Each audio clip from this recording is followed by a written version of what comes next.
All right, hello class. This is the second of our PowerPoint videos that you're going to be watching, and this deals with the Cold War. And I want you to make sure you take good corner notes and make sure you take the quiz at the end of the presentation.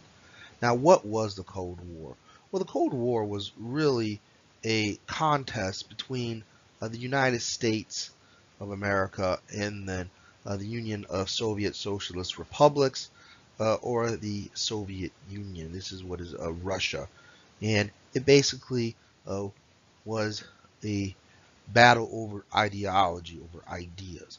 Uh, Freedom, liberty, capitalism on one hand versus communism, socialism, totalitarianism, and command economies on the other hand. And the reason it was called a Cold War is that it never went hot. There was never an actual fighting between the United States of America and the Soviet Union, because if it did, it would have been World War III, and quite possibly it could have been the end of the world, considering the amount of nuclear weapons that both sides possess. Uh, However, uh, the Cold War did kind of go hot in different places across the world, in Africa and in South America, and obviously in Southwest Asia.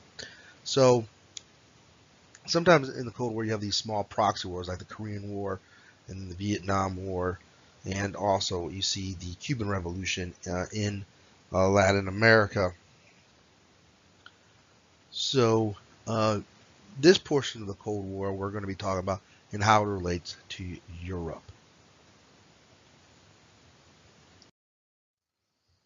Okay, so at the end of World War One, is this idea of the United Nations is formed, and the United Nations is sort of like the League of Nations, but uh, a lot better.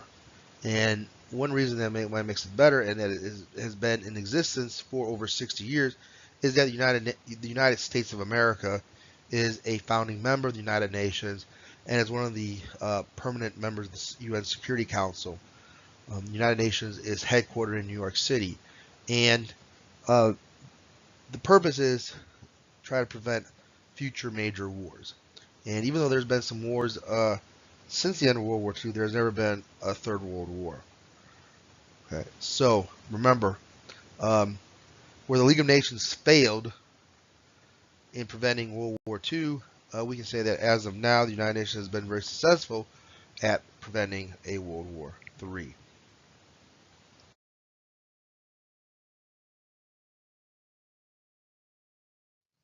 Okay, so at the end of World War II, even though the preceding side talks about yes, we do occupy Japan, but right now we're going to be just more concerned about Europe. So Germany is divided. It is occupied by the Allies, and Germany is divided into West Germany, which is controlled by the Americans, British, and French, and you have East Germany, which is controlled by the Soviet Union. And then even Berlin, the capital of Germany, is actually divided between the Soviet sector and then the American, British, and French sectors as well. All right. So what sets us up for the Cold War is that um, at the end of World War II, countries were supposed to have free and democratic elections. Well, a lot of the countries that were liberated by the Soviet Union, for instance, Poland, uh, Bulgaria, Romania, Yugoslavia, Czechoslovakia. Uh, and Yugoslavia is a special case because Marshal Tito, who was a communist partisan, actually took over the country. Really not with a whole lot of help from the Soviet Union. Um, but most of these countries in Eastern Europe, when they had these elections, they all voted for to be communist, and in landslide elections. So there was a thought that these elections were not fair or free. All right. Now Germany didn't have any elections because they were occupied by the Allies, and that was sort of like, Germany had an unconditional surrender at the end of World War II, and we're actually basically we're in the process of doing what's called denazification and um, guiding them onto the road of to democracy.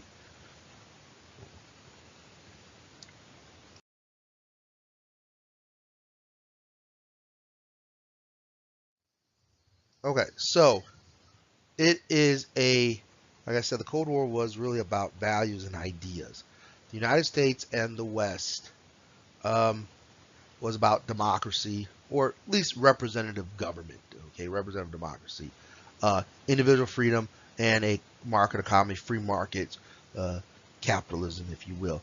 The Soviet Union in the East was a totalitarian in nature.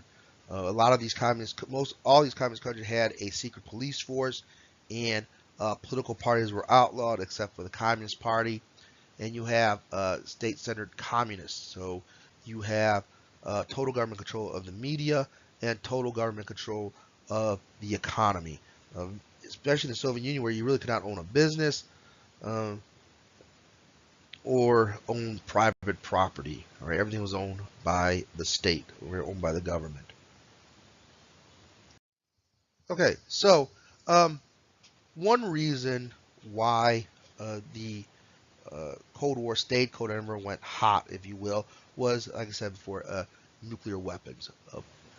At the end of World War II, we're the only country that possessed an atomic bomb, but in 1949, the Soviet Union successfully explodes one.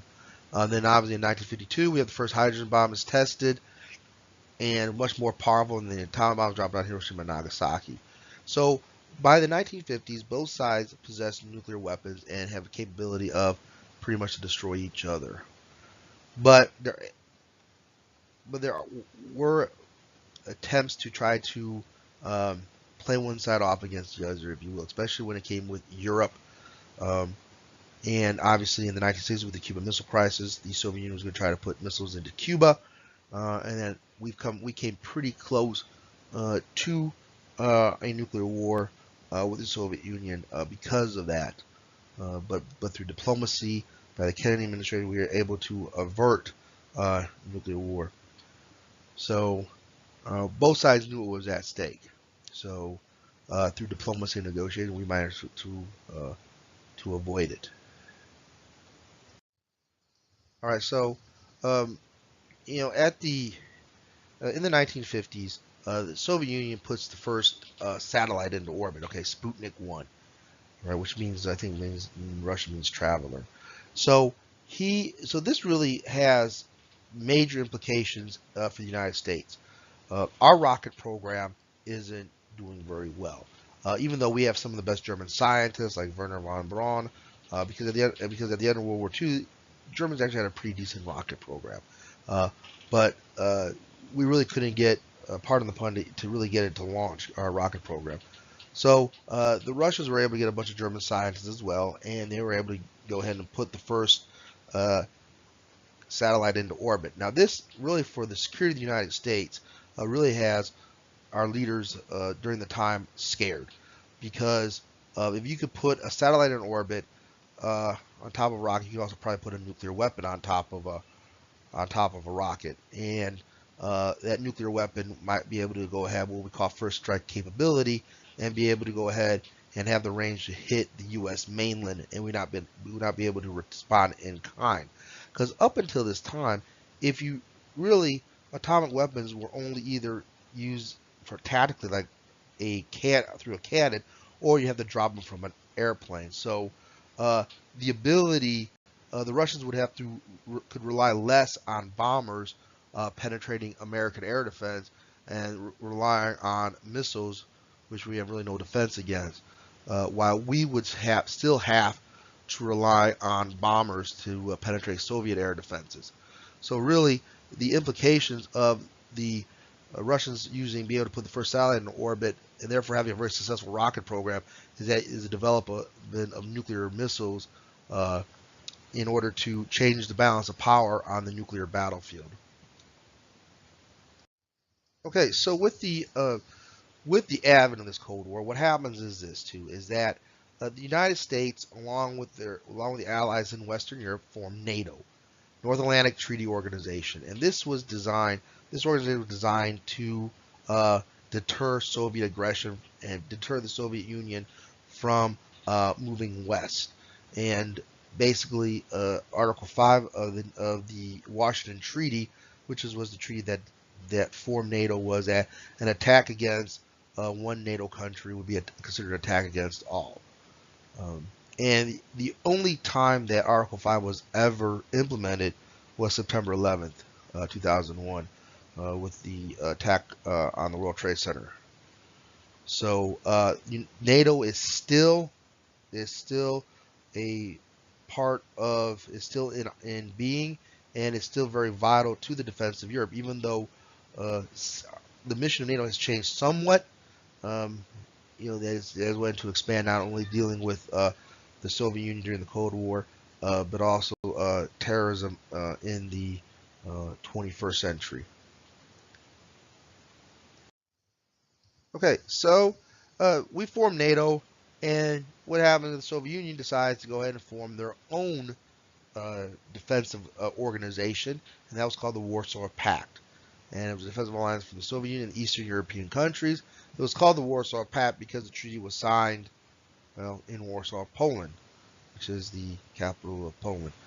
So the idea was that if the West was ever to attack the Soviet Union, Warsaw Pact forces would Warsaw Pact countries would join forces of the Soviet Union and repel NATO aggression.